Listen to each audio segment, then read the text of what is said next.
I don't think it's because of physical attraction that she wasn't attracted to Jalen, because I do feel like I'm not gonna lie to you, Jalen looks way better than Taylor to me, but that's just really physically. He looks way better than Taylor faces. Listen, she said it. Jalen physically is her type. She looks like her ex. Taylor is not her type because she would never have gone for Taylor. She was trying something new. The thing with Jalen is she did not stimulate her mind. And he was too physical for her. He was moving fast. No. But that's the thing. He was moving too fast. And but he had to, though.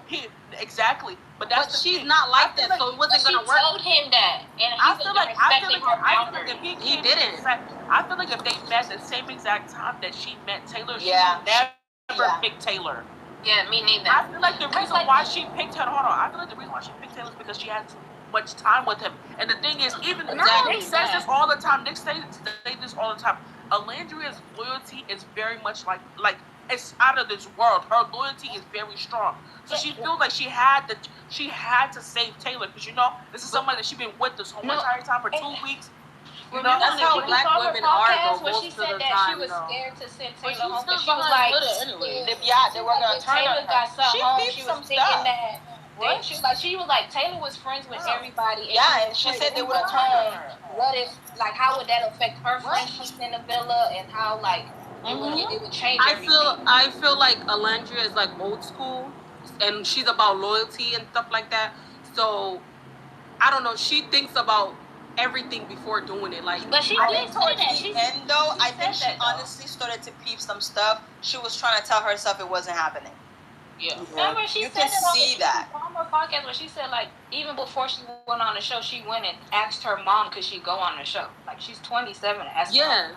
Yeah, I mean, a black mama's a black mama. I don't care how old you are. A lot of us is not gonna ask our mama to go on Love Island. I'm asking my mama. I don't think none of the other girls know her. My family will embarrass me if I don't. Oh my God. My mom would say my family will embarrass me. She thinks about literally everybody about how. Imagine my Haitian mom seeing my ass doing all that stuff on live TV. You know why I feel like Ace is a pathological liar and a weirdo, and just he contradicts himself?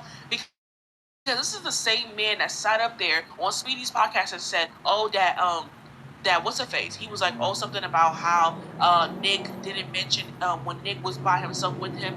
He talked about how the four finalists was supposed to be the finalists that he wanted it to be. He picked Taylor and Ace to be a part of that finalist or whatever the case may be. Just turn around and go on the national television and be like, oh yeah, he feels like it was the finalist that was up there was the real finalist. I think it's very ironic. When I watched it back on After Sun, the last After Sun they ever had, when Taylor and Clark and Ace and Shirley got dumped from the fucking island, when they were all talking, who did they pick? They cut it off. He said, oh, they're my friends. Remember, they started off on the After Sun. He said, they're my friend. And then he picked Amaya. And then after. First, he did pick Olandria and then go back. I had to go back. I watched it back. No, I get what you're saying. I watched it back. He said that they're my friends. That's where they started off. And then they started from Amaya and whatever. Who friends? So he's talking about Ola. And I had to watch that a couple times. I saw it. He said, I know I should pick them because they're my friends, but I'm going to go with Amaya and Brian. No. But He said with my heart I should choose Nick and because they're my friends, but I'm gonna go with Amaya and Brian. And I find that very ironic because you're not close to Brian. Let me explain. Popular. So that's why he said that. But that's why I feel like he dick sucking. Because at the end of the day, if Nick is someone that Nick and Olandria is somebody that you've known from the beginning of, you guys walked in together. Why is it that you're picking somebody that you obviously don't fuck with? You don't fuck with Amaya until obviously you came down to this conclusion of her being a sweetheart. You have to come to the conclusion that you have to fuck with her. I honestly think he was doing You didn't even have a relationship with Brian. So I find that very ironic that you wanted them to win. I think it's because we already knew Amaya was going to win.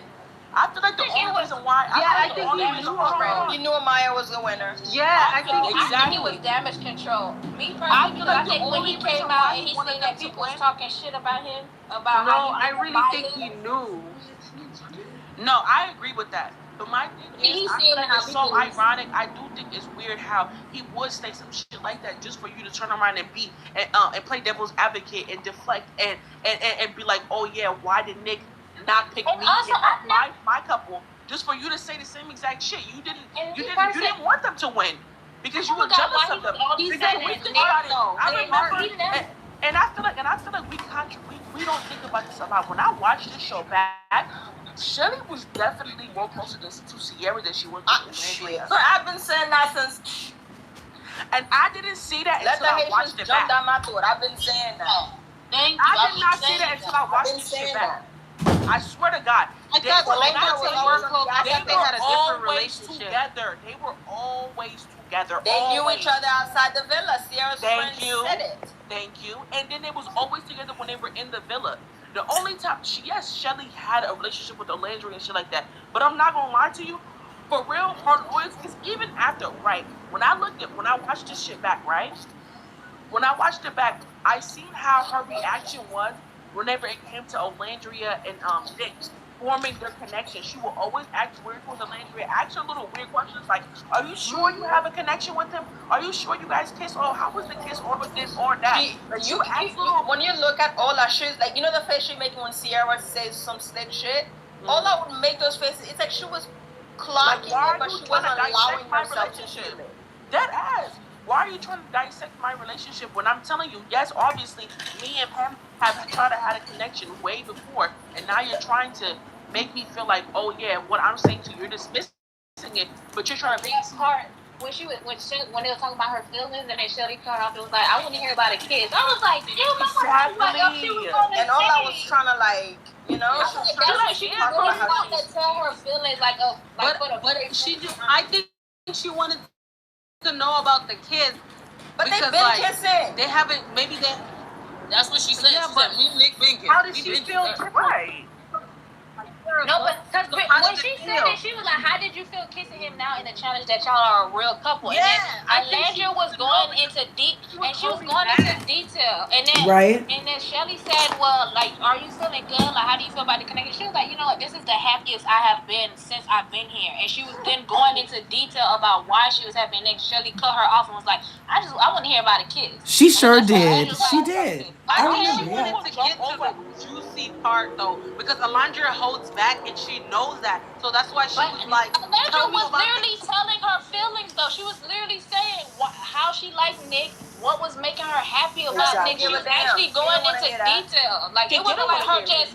It wasn't like she was just giving her little bullshit. It felt like she was actually going to tell her her feelings. And it's like while she was explaining, it's like she wanted her to skip ahead and go to but the I think that kiss. Cut it off. They're saying on YouTube the reason she wanted her to get to the kiss was so she could report back to Ace. I agree with that. I don't know, because like when she did say that to Olandria, you literally see Olandria say, "Ooh, okay, I'm gonna tell you about it." She can tell you about it. She's the kind of person. Olandria's the kind of person who puts other people's feelings above hers. When she does Shelly not want to hear what she has to say, she stopped. Yeah. You saw her when you look in her eyes. She stopped because she saw that she wasn't trying to hear her feelings.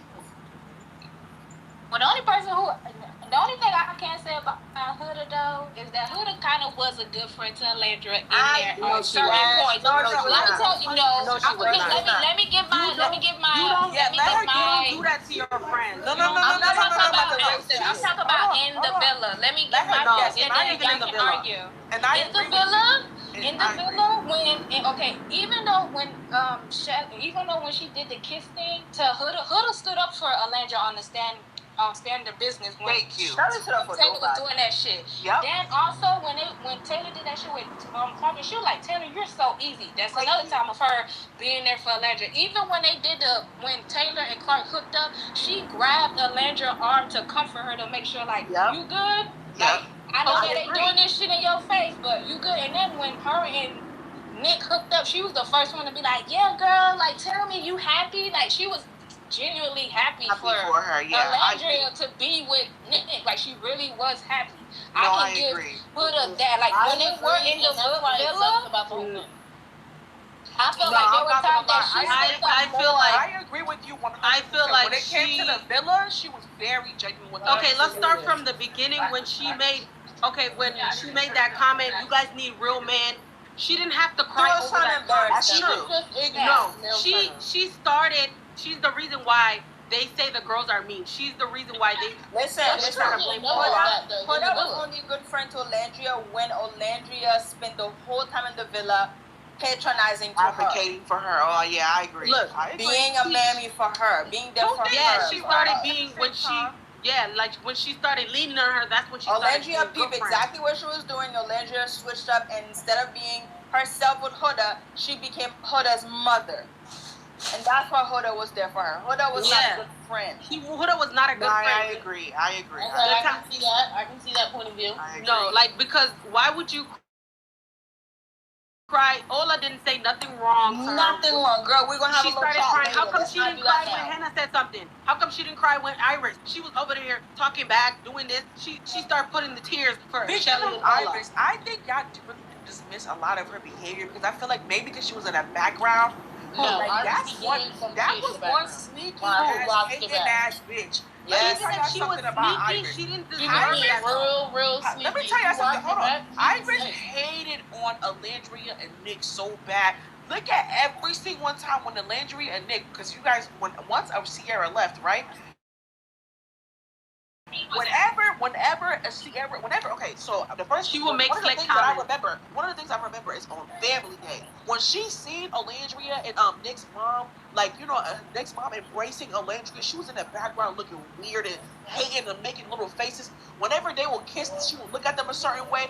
When they were at that dinner table, when they was the final five was at the dinner table, and they was picking who was gonna be in the final four. She was at that dinner table looking at Olandria and Nick, because I thought that I wanted to look at Shelly and Nick's reaction, which it did give that they were salty as fuck, but that was after they was figuring it out, like they about to get kicked off this shit. But when it was down to those two, and you look at Iris and fucking Pepe's face, even after in the finale, when they was all lined up and they was literally about to pick who's the winner, when it was between obviously Amaya, Brian, and Olandria, they had this mean ass, salty ass, fake ass face. Like, they looking at it like, why the fuck were they even up there? Like, even when they came down, like, they didn't want to congratulate them, nothing. Like, they was hating on them the whole entire time. That's why I feel like Nick needs to watch out for Pepe, because Pepe is like, they wanna, what is it when you wanna swap energy with somebody else? Even when she told Sierra, oh, if that was my best friend, blah blah blah. Which that was a weird vibe too. That's when I knew she was being real shady. Yeah, cut it out. Honestly, though, unpopular opinion, I really think that Pepe was the one that really caught on to them. Like, he was the only one that really knew that Nick actually fucked with Olandria like that. Everyone was trying to dismiss it or act like it wasn't happening. When they coupled up the first time, he was like, oh, good shit. Like, I love that. Because he knew how Nick felt. No, you're right. Clearly, Nick was telling people enough for Pepe to know. Ace knew how Nick felt as well, so did Taylor. So that's what I'm saying. Like, clearly he was advocating for how he felt about Olandria the whole time. I think what irritated me about Ace is the fact that he literally sat up there throughout, because anytime whenever when the whole Ace and whenever it came down to the whole Nick and the Olandria shit, Nick was the only person. Nick only went to Ace about all of his situation with Nick and Olandria. He always talked to him and be like, "Oh yeah, I really do like her," or however he feels about it. I do feel like it's a physical thing right now, but we're growing into it. Oh, I feel like she gave me this teenage feeling, and he was like, "This is a sign of love," and giving him all these advice. Just for you to turn around on Speedy's podcast and be like, on the show, I feel like this, or on this, or I feel like that. It's like, bro, like, he contradicts himself and he's a pathological liar. That's why I can't fuck with him. Like, I feel like what he tried to do on that show. This is coming from somebody that really fucked with Ace. Like, Ace and Nick was like from the time that they walked into that bank, they were my favorites. Until I rewatched this shit back. I never liked Ace, so I can't after the Speedy podcast show is when I looked at Ace hella differently. Granted, whenever he did something fucked up, I made him take accountability for it. I never enabled him. But Jeremiah was already at the bottom, whether they didn't like him or not. No, I know that, but what I'm saying is, like, I didn't even like Nick after that. Like, it took me 2 weeks to get back on the Nick train, because I was like, yo, like, they didn't hated on a bad edit, because it does look like Nick really did, like, like they all advocated. Like the way it was cut, it looked like they were hating. So that's why I'm saying. Even if they were hating, I feel like they just got rid of competition. No. Absolutely. I don't agree with that. I feel like because of how they voted him out. Because I was gonna say how they voted him out. It wasn't because of no other reason other than the fact that they wanted to get to know Andreina and Andreina didn't give them a chance, or because he was hovering. Andreina liked Ace. She said she liked Ace and Nick and somebody else. She said a few people. You know what's crazy when you really think about it? Ace and Nick was the ones who was getting most of the hate about Jeremiah. Taylor was only getting hate about Olandria. Like he was basically excluded. And Taylor was one that advocated. I think it's because we knew he never stood a chance with Andreina. But we didn't know that he wanted Andreina. You can't be like they made it that whole thing, and it was so crazy.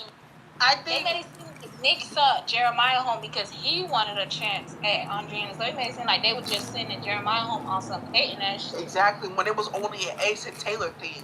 But my whole thing is like Nick literally said, "Y'all." I'm not gonna argue. I hate the fact that they try to make it seem like Nick was a part of them. Nick was a part of the old Ace as the one who was the leader of the group or whatever the case may be. Let's be quite honest. But do y'all think if Jeremiah stayed, he would have had a chance anyway? Yes. When I watched this shit back, I don't think so. I think so. Everything. Because Ace is still boring, regardless. Like when I watched it back, I literally looked at everything and I'm like, wait, Nick had a mind of his own in every single conversation, everything that went on. He had a mind of his own. If anything, he was leading majority of those conversations without Ace being involved in it. So that's what I'm saying. Like I feel like they all had a mind. He was being very hippopotamus. You said what? He was being very hippopotamus, where you think the lion is Ace in this case, and he thinks he's the the king of the jungle, but it's really the hippo. I always thought they all had that. And I think that when Ace came out the village, he wanted to be the big bad wolf. Thank you. Everyone was like, they did make him the big bad wolf. Or you're this, you're that. Like everyone was clowning him, and he said it himself. I don't see Ace as a follower. That nobody stood up for him. And he was mad about the height comments. He said it in the reunion. Taylor, I'm talking about Ace. And even with the whole, he said it himself, with the whole, narrative of him being the bad guy, blah, blah, blah. In the reunion, Nick was like, oh, I just do whatever Ace says, but as a joke. And then on the next day, Speedy's podcast, he was like, yeah, because people, I don't like how people allude to the thing. But the podcast happened before the reunion. No, I'm saying that nobody ever, shut down those rumors. Nick thought it was funny. It was a joke. You know how he kiki ha-has. So Ace wanted him to shut it down, and he didn't. If you rewatch Speedy's podcast, he said Yeah, I know. I feel like they all had a mind of their own, and even with Taylor, it looked like he was following, but I felt like they all showed different personalities. They couldn't be, they weren't following. I don't think that. I just think they made it seem like that. I don't think so. Taylor followed everything that Ace told him to do. I don't think so. Because about the Ola thing, he told her, Ace, I don't know, even if he played it along, I don't know. Shelly would have said something, I think. That wouldn't make no sense for her not to. But that's the thing. Once Shelly started peeping that Olandria was never at the bottom, she started playing into what the fuck they were doing. She started seeing Olandria as competition. That's why she always told her, go after Taylor, go after Taylor. But she said, fuck that man. I already had the plan. She went back on that. Yeah, even if she went back on that, I don't know. I don't think that's why the reason. I think that Shelly and Olandria formed a friendship in the villa. I think it was of her to come out of the villa and act like she didn't know. But I think that she thought that she was better than Olandria. I do think that. I do think that she thought Olandria wasn't part of I don't think so. I don't think she'd seen Olandria as competition. Yeah, I do believe that. I feel like she was uplifting every girl in there, so I don't think that. Underestimated. I think because people got it fucked up. This is what I think. Because Olandria was a shoulder to cry on, people kept underestimating how good she was, how people loved her. They weren't grasping the fact that she was going to come out and be a star because they were just concerned about just telling her all her problems. She said it herself, I was a therapist to them. So they didn't think she was a threat to anything because at this point, all you're doing is talking to everyone about their issues and you're not getting to know anybody. But if you're a therapist, wouldn't you be smart? If you're smart, you wouldn't. the person that you're coming to, like you're going to leaning on, you wouldn't think that's the weakling. You don't. Yes, why would no, you you think don't think that way because all you're she's doing like a is doormat. telling the problems, and all you're doing is keeping her from doing whatever she wants to do. Or, like, you get what I'm saying? Like, you're keeping her back. Like, she always kept it. her. She's always just keeping checking on y'all and making sure y'all are good and my sisters is good and da da da da. But y'all were never seeing her as getting anywhere because she wasn't getting anywhere. Taylor left. She had got dumped from Casa, so you've seen her not be getting anywhere. So that at that point, she is a shoulder to cry on. She is my crutch robber in the village. So that's what I feel. That would be stupid because you're there. Somebody you going to, you telling your problems to. You're gonna think that's a weak link. That I don't know. I don't think that way. I think nobody thought that she was in that situation. Olandria was never going to be top enough. Shelly is used I to think being they top. underestimated her. I don't. No, that's what I'm saying. I think that they underestimated her because they were using her the whole time, basically. Using her as, like, you know, the little scapegoat and this and that. That's why I'm saying that she was. Come on, play. It's just work. Come on. It's just work.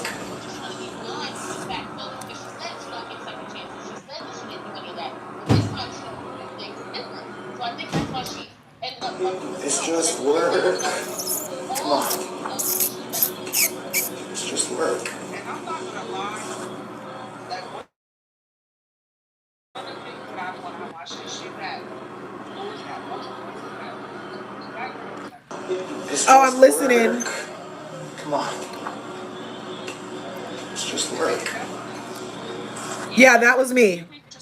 That's me. I'm playing the they just dropped that was cute. And then look at, he says this. He said the glamour event, Nick Snapchatted since we've been live, you guys. Nick has Snapchatted. He said the glamour event was styled by me. This is why the outfit was not on par. Tonight is different. Matthew and Reginald may have done their big one. He posted that. And then he also posted, what you were hearing is him saying, he's looking at this comment and he's saying, It's just work. Come on. where'd it go? Oh, sorry, you guys. Let me put YouTube down. Simulcasting, you guys. Sorry. Thanks for your patience. Okay, and here, TikTok. It's just work. Come on. It's just work. I'm sorry, y'all. They are so handsome to me. That kid is so handsome. It's just work. Come on. It's just work. I told you he was gonna do that. I said it. I was like, knew it. I was like, he's definitely gonna comment on it or something. Come on. And then on this one, he said, so he's fighting the air. And the comment was, "Oh, we're loving Olandria in the Alexander Wang thing," and he's fighting the air, talking about it's just work. It's just work. Come on. So this is his face. I was gonna comment on it. Yeah, right. Somebody did say that. That was you, Sedan. Yeah. I Yeah. was like, if Nick don't comment, I thought he was gonna be the first one to comment. I posted. I said, I hope y'all know we can fight. Right. And then this says that you can't really see the words, and I can't make my background go away this time, but it says the glamour event was styled by me. This is why the outfit was not on par. Tonight is different. Matthew and Reginald may have done his big one. I thought his outfit at the gala was cute. I thought it was cute and put together. And you know another reason I loved it is because she makes whatever he puts on look better. Can I say something that's like, honestly, I really hate the fact that there are so much parasocial people in this world, and as their fans, that's really ruined it for the people that just want to see them doing something and not that dissect every single thing that they've been doing, you know? Because now I'm getting married. Exactly, that shit is so weird and creepy, and it put so much pressure on them because now I'm not able to see He's like so the normal freaking things hot. that I really want to see them do normal ass things. Like I'm not trying to compare them to anybody else. Like, but I like when I see Clark and Taylor do normal shit. Like, you know, like and I'm not, like I said, I'm not trying to compare their relationship, but I do like when they do shit. Like when it's like they probably go on horseback riding or something like that, or they just hanging out, chilling, just vibing and shit like that. Or like it's so beautiful to see and they do seem like it's genuine. And once again, I'm not saying that Nick and Landry is not genuine because they're like I love them to death, but that's not what I'm saying. It's like I do want to see normal things that they do because it will start looking like it's performing. But they became a celebrity very much like overnight. Oh, but I'm not gonna lie. But I feel like, real quick, I feel like part of the reason they don't do that is because him and Olandria have spoken about the intimate parts of their relationship they keep private. Yeah. So I feel like they give us what they give us, but they keep what they can. You know what I mean? And I'm not mad at it. I don't feel like I need to. Part of what I have with Clark and 3D. Everyone is watching them as well too. They have Right. so much pressure on them. And part of what I have with like the Clark can and relax. the 3D of it all is like it almost feels like we're watching a documentary of their life as a relationship because they do post just so much schmegular stuff where for them it's reversed. I'd like to see them do some red carpety things. You know what I'm saying? So With Nick on his Snapchat panel, he said like he talked about that. He said like because of the parasocial like fans, he said him and Olandria have talked like about how much they choose to share about their relationship. Like he said like if him and Olandria go on a date, he was like, I just know that I'm not gonna post anything about it because I just don't want to have to deal with that. And he even talks about like how he was like if he goes out, like he's like he can't even go out by himself because then people be like, where is Olandria? And he was like, do people not know what a real relationship is anymore? Like y'all don't have to be glued together every day. Like that's just not normal. But it's because they became so big and like everybody is like Olandria Nic, Olandria Nic, Olandria Nic. So everybody wants to see them doing normal things, but they can't do normal things because they can't just go out. They'll get stormed by fans or people trying to like everything gets it's reported. Not even that. Everything that they do now becomes an edit. If they touch one time, it's an edit. Yeah, that also that like I jump right on it.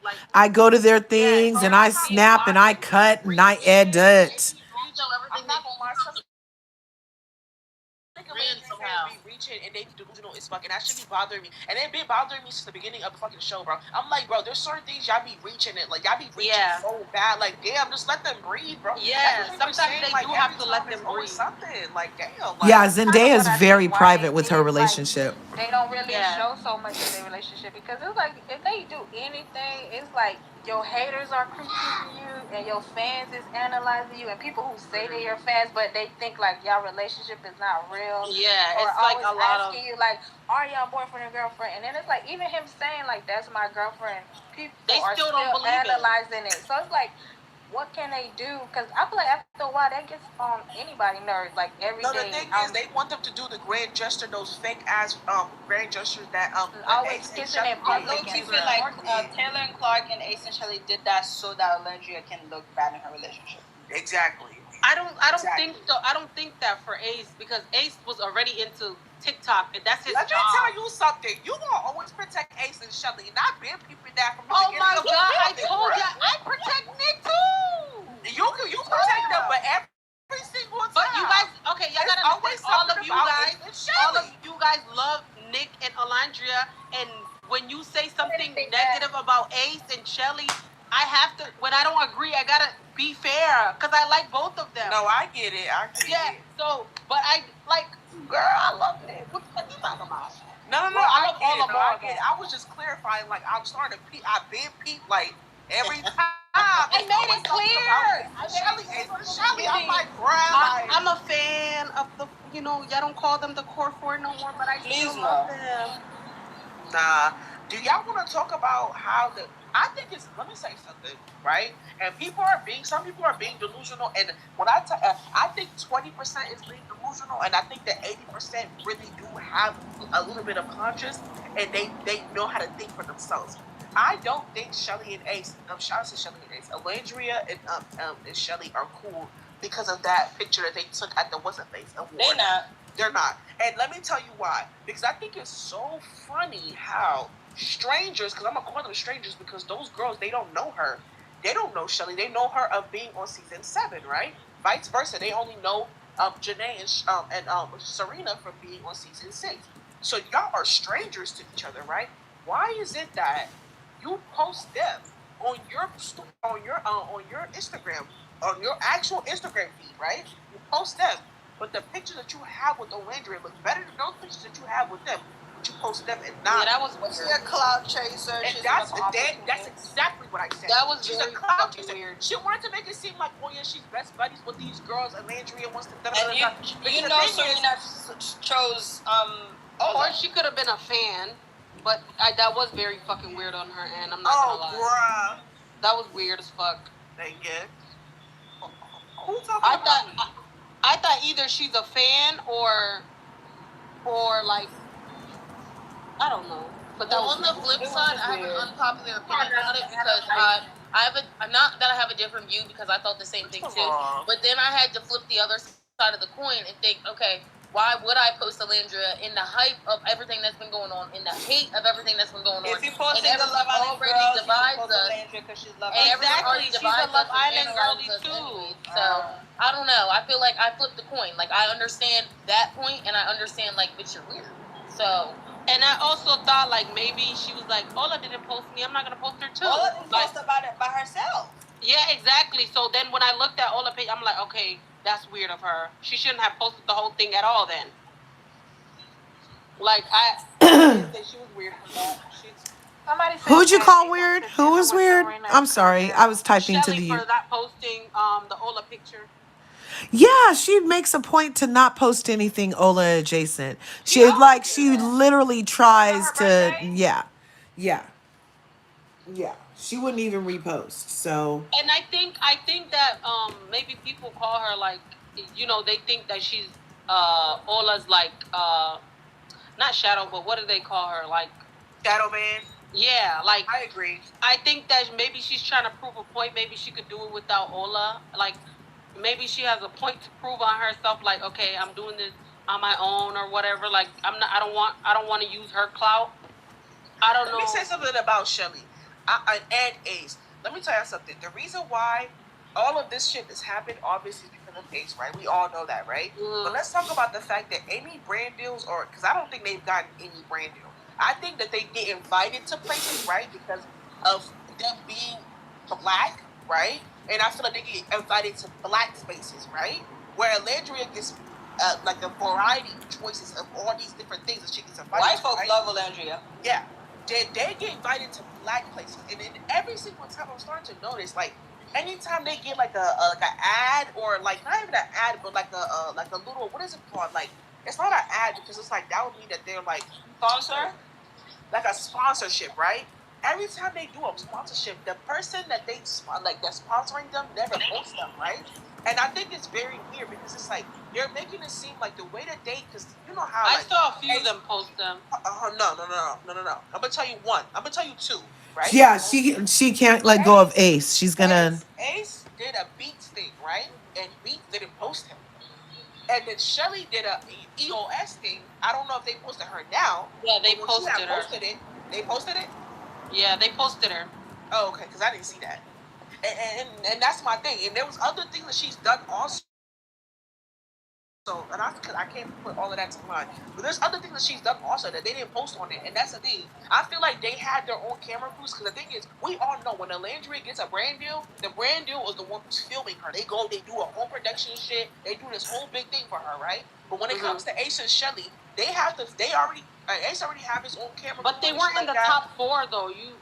It don't matter. But that don't matter though, because that don't matter because who else? Amaya's getting dust. Right. But that's because Amaya's like nobody. Iris is getting dust. No, Iris. Well, I know Iris is getting a bag. I feel like Iris is getting dust. I don't know about that. Iris is getting a bag. She's right. She's gonna get a bag. But Iris is quietly getting a bag. If you watch what she does, she actually has been doing a lot. I don't know. I don't see Iris. No, I don't think she did more than Iris. She didn't post, but she She's the Aqua thing. two things that thing stuck with out. Sephora. She did the Victoria's Secret thing. That obviously was an actual ad, and I seen her on different platforms where I seen the ad on different things. And then what was another thing? The synergy thing. And I feel like it's so weird how the synergy drink. When I was watching back the show, when I was watching the ads, the synergy drinks pops up on Peacock. But I think it's so funny how Nick and Olandria's ads, when it came to Aqua Nakavir, that was way more popular, and that was a bigger thing than the synergy thing. But I think it's so ironic how the synergy drink is on there. That's what I'm saying. No, like, wait, they're the same brand, babe. But regardless, why didn't they post? Why is that ad with synergy posted on their shit, but the ads with because Nicolandria, they posted Agua. They got a bigger following. Yeah, they posted Agua. I saw it on my screen, on my TV screen. That was the big commercial that Ola did with Nick. Yeah. Give Mama a kiss. It was on Peacock. It was on Peacock. I did see that. Yeah. Oh, I didn't see that. Yeah, she was on my. I even filmed it. I screamed when I saw her on my TV. Oh my God. No, it was on Peacock. I seen it because I was watching something and I was like, what the hell? That's why I was confused. I was like, wait, Synergy and Agua are the same thing. You know what I also think. Everybody don't beat me up for this. Don't eat me up for this, okay? I'll eat you up anyways. Okay. So I think they didn't want Ola and them to win. I really feel like they did win, but since they brought them back, they gave them second place. That's what I think. No, absolutely. I agree. I really think that. I agree with you. I don't think Amaya won. I don't think so. I really think. What I've seen though. What? Other people for your page. On my page, people were saying like they didn't vote for them because they wasn't kissing or anything. But then like that week when they was in the photo booth and all of that, I see some people like, I don't believe that because they still have people voted for them.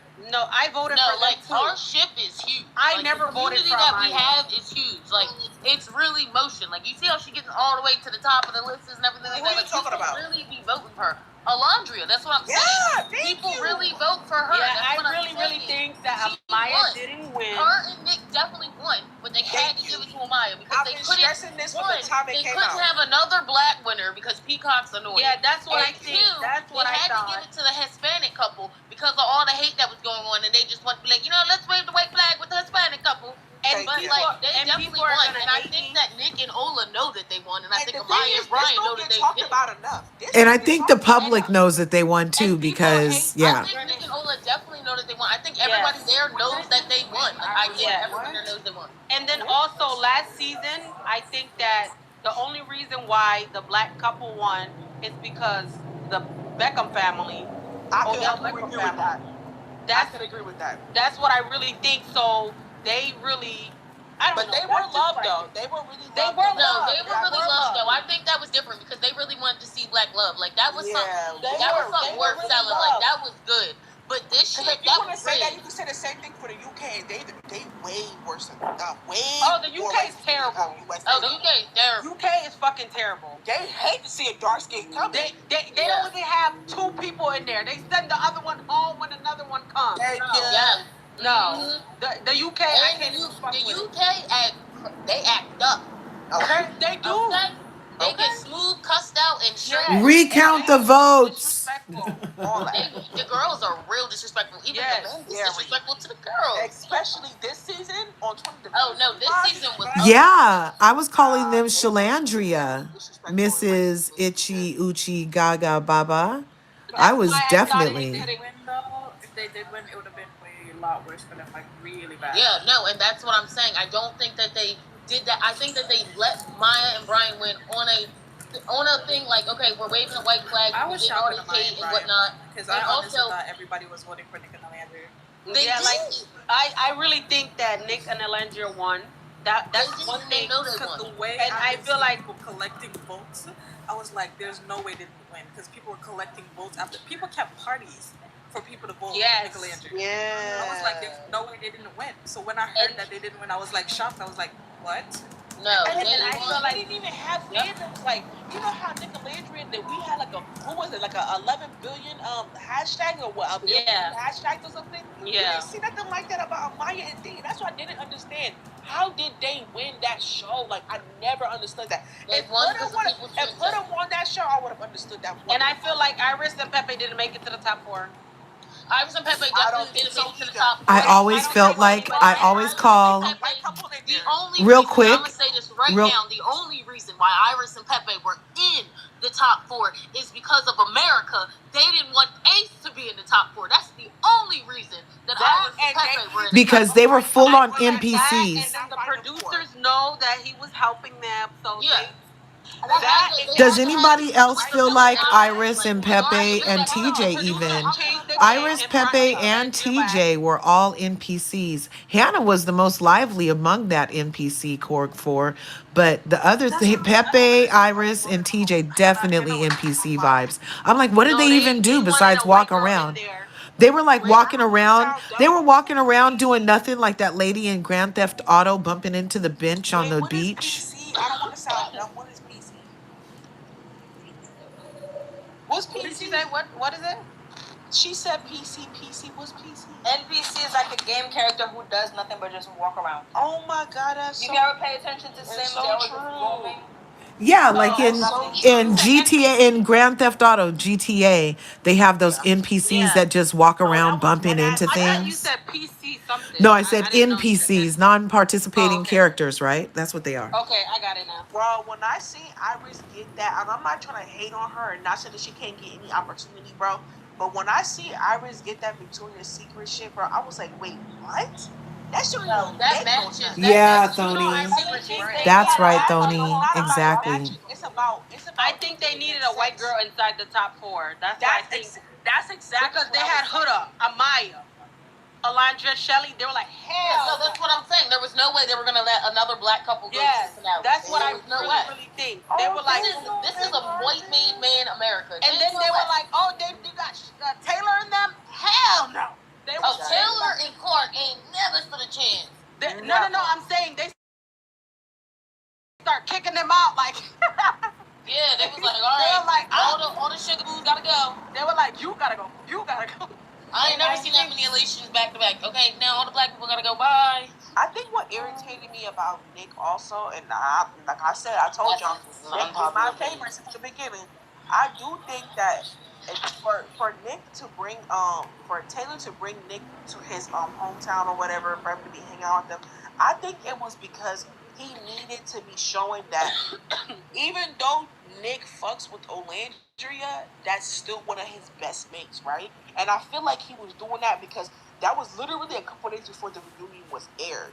Yeah. Right? And just for Nick to have his side when it came down to the whole situation, because when I watched the reunion back, even when I watched it in the first place, I think it's so funny how they just literally breezed through that conversation with the whole Olandria and Nick situation. And he gave that watered down ass apology. And that's why I'm so glad Olandria stood there and looked at him. And Nick posted a TikTok. Let's see. Still my dog. That shit was so. Did you see the look of like the way he looked like in awe when Nick was talking good about him? Like that's like he Nick the way he got off black men always root for the guy. They don't care about women.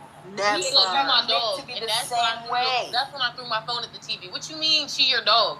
Yes, That's exactly like in that movie. He's like, but nobody likes you. I wanted to jump through that screen and bitch-ass nigga. That's I why wanted to jump through that screen and show him who don't like him. That's why any bouncer that came up in that bitch, not one girl wanted to know his ugly, bitch-ass nigga, gay ass.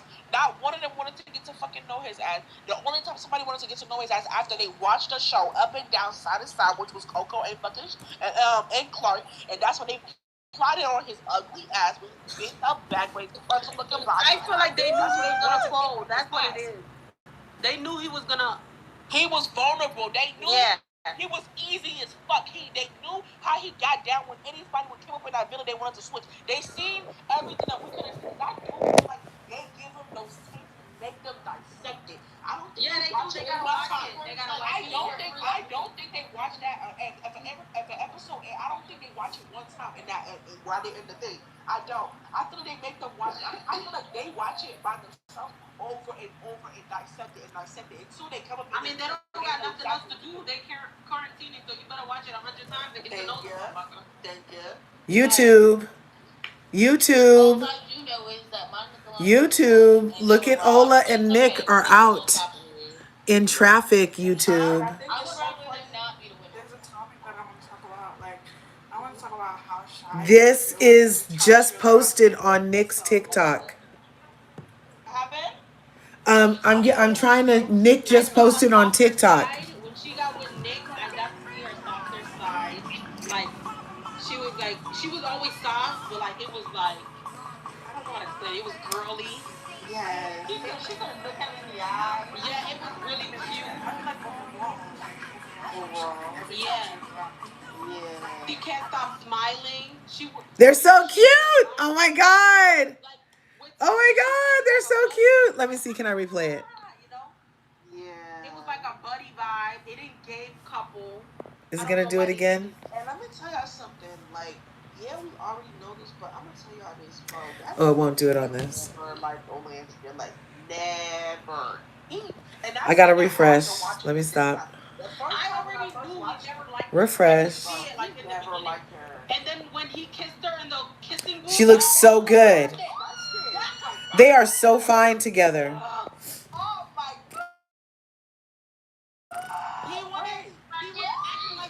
Here, I'll sing for you guys when it starts. Oh my god. Y'all are gonna show. Who's gonna show it? Thada, I'm putting you first. Thada, can you share it? Can you share it, Thada? I'm sharing it over on YouTube. Real high and I scream to the top of my lungs. What's going on? Bitches ain't shit, can't tell me nothing. 100 motherfuckers ain't tell me nothing. Bees in the trap, beep, bees in the trap. Bees in the trap, beep, bees in the trap. Oh, wait. I don't know. Who got it? I was able to show, oops. oh my god, I had it. Who is it? Okay, now I gotta switch your shit. Y'all! What's going on? Oh my god! Hey! Look! Oh, there we go. They look so fucking good. Oh my god, I get so excited when they're finally together. I'm cheesing from ear to ear right now, you guys. Okay, body is fucking tea. And they're in the colors of the year, on the colors of the year. Okay, this chocolate burgundy. They are bringing back Foxy Brown 70s vibe. This is some Jane Kennedy, Leon Kennedy vibe. He wanted that size so bad. He wanted to rap Nicki. You want to grab the? He does. He's having feelings from that foot licking thing earlier. I bet. Yeah, he like, I remember that. Yes. Oh my gosh. So on YouTube, hey you guys, on YouTube, we're watching that same clip on TikTok right now. Somebody's He showing wants it to for grab us. her. Look, he almost wanted to grab her waist. Yeah. Oh my She said, you know how we gosh. could The dance like in high Reismans school? did it. Oh my gosh. Nick is so happy. Nikki is so bad. He's Nikki, babe. Nikki. Tricky Nikki. How can people believe this is fake? Like, how? Look at the person in the elevator trying to record them while getting on the camera. That is so funny. You're so cute. I can't. Is it the elevator or in the mirror? Oh, that's the penthouse. They're in the penthouse. Okay, I see it now. Yeah, where she was this morning. They're in the penthouse on their way out. Have they posted where they're going tonight? They better not. They haven't posted where they're going tonight? And I say... Okay, I always have to refresh because my computer does not like TikTok. My laptop doesn't like TikTok. Oh my gosh. So I wake in the morning and I walk outside and I take a deep breath and I get real high and I scream to the top of my lungs, what's going on? I love that song, by the way, you guys. That is the lady who used to be on the... Oh, here we go. Olandria, stop. It's just the beginning of the number. I wonder. I bet Olandria single-handedly brought back belly rings with dangles. I want to re-pierce mine again. Right? Yeah, I want to repierce mine too. Mine took 3 years and never healed, so I took that shit off. Mine healed. Do you guys think that in the YouTube? Do you think that Olandria has single-handedly brought back belly rings that dangle? Probably. I'd say so. I think so. Oh my! Oh, that man is in love. He is. We love Nick and He's so happy Olandria. to be around. Like He is. look at He's his like, eyes. look at that look on his face. He's like, my turn. He's on my turn. Take her the fuck down. Oh my gosh. He is so excited. Yeah, and I like him. You know, Nick is so versatile. This whole 70s aesthetic with the turtleneck and a Peter Pan collar, shiny leather jacket is very him. He can rock that. It kind of reminds like me of that time he had on that terry cloth sweatsuit and sunglasses. Like, that's a vibe for I Nick. like when he wears like the turtleneck, like the black turtleneck. Like I like when he wears turtlenecks. He's missing a chain, I feel. No. That would give him more like I don't know, tacky a little bit. I don't think he Like, Yeah, we love my Nick. goodness. like, cause she's not wearing no necklaces or anything like that. I mean, just her rings and her bracelet. It would have. Oh my gosh, It would have made it like a streetwear if he put on a necklace. He's so freaking hype. He is so hyper, you guys. Yeah, it's so cute. He don't want to. He do not want to make this. Video. He want to make another video. That's what. Yes, it's it's giving. something else. Yes, it's giving. Like, hurry up and get back. Let's hurry up and He go. want to So put we her can go. girl through the. He want to put her through the mattress. That's what he want to do. He is so Look at too when much. he tilts his head. Look right here. Look at Yeah. Oh my god. Look, it's not giving innocent. You know Nick has intrusive thoughts. You know he does. And she's not making it any better because her eyes are giving like. Her eyes are my absolute favorite. Yeah, like I love her eyes. Yeah.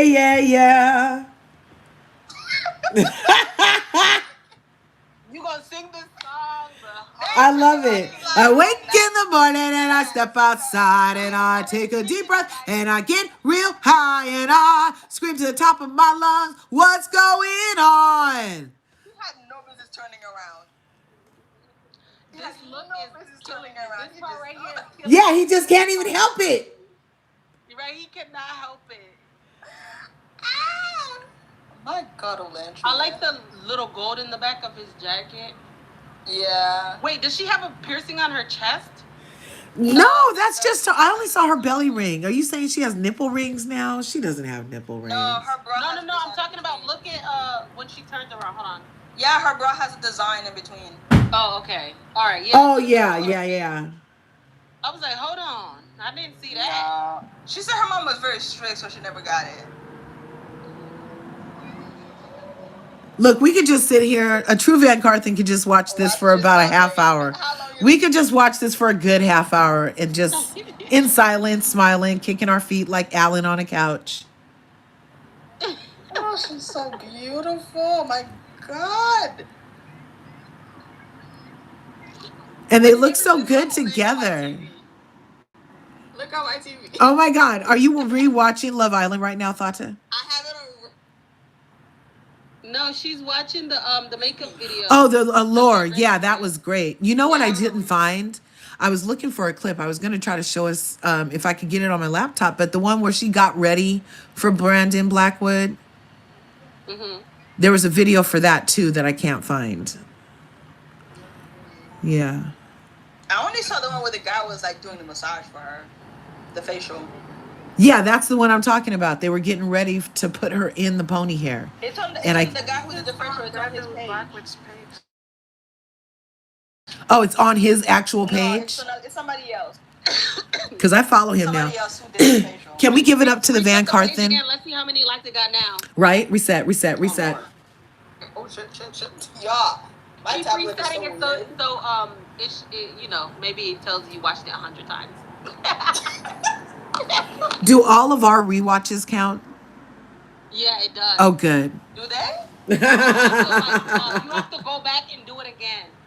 I mean, it's at 23K likes in 19 minutes. So you gotta go back and then do it again. That's how it counts as a. Yeah, then it's at 74K like. I mean, watch. Oh wow, that's up 20. Yeah. Wow, that's up 25,000 likes just in the 3 minutes we've been watching it on replay. Mm-hmm. Jesus. I mean, you gotta keep loading it to see. It's gonna change every time. I mean, VanCarthen's is a movement. All I can say is it's so glad to be with you guys, and we do things. You gotta do that. Yep. We do things. I mean, Alexander Wang is about to sell out. 79. My God. Yeah, that's we're on it. We're doing. That's how they count it. We are on it, you guys. See it?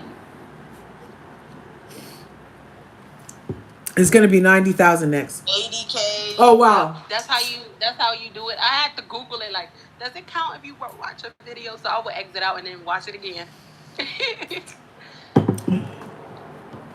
Jesus. We're a strong nation. We are. Oh, something got held for review. Who's this? Devin, is that you? Oh, Thony, Nick and Ola look so hot, sexy hot. Yeah, no, you're not. You know, Olandria is so beautiful. She makes straight women think they're gay. I mean, yeah. Yeah, so no, because somebody on YouTube is saying that they're sorry for being lustful by saying how hot Olandria and Nick look. But I'm just like, it's not lust. It's just like what happens. They're just that breathtaking. Like it just makes, yeah. People be thinking just because Nick is handsome, but he's not. And all like just a different breed. Like right. That's a different breed. I don't know. He could stand there and I could stare at Ola all day. And then I'll look at him later on. Like model hot and Nick is like goofy hot. Yeah, like completely. Yeah, like that. Like she's like, oh my gosh, like look at that. Come on. Amazing.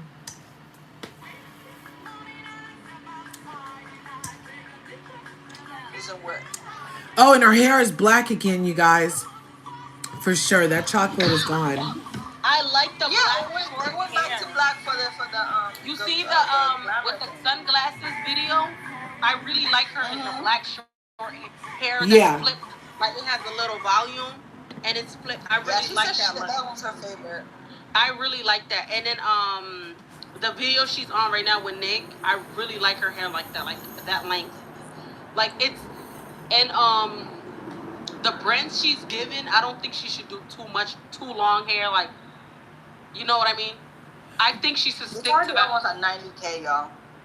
I think she should stick to that professional look, like short, not all the time, but you know that should be like her signature. Yeah, she can definitely rock that shoulder length bob any day. Yeah. Any day. Like, now, how would you guys feel about seeing her or Shelly in a pixie, a Halle Berry kind of cut like that? Anything? No. I don't think it's fine. I think that'll be really cute on them. Because they're both unique. Like they're both unique. So because I think like on Shelly, they can literally write any hair. Yeah, on Shelly, she'll look like Betty Boop if she did like little short curls like that. Like even on Halloween, they did a short. Yeah, they did a short thing, and she looked really cute. No, but that was a wig that they just readjusted. Like they didn't. It was like a Party City wig. She said that his mom got for him or some shit. Oh. That's the old lady wig, girl. Nobody can pull that off. Well, but I mean, I like the aesthetic on her, and I think like Ola could really rock something sexy like that too. I feel like Shelly got a really big head though. Really? Yeah, she do. She got a really big head. Cause she's skinny, you can really see it. So I feel like a pixie cut would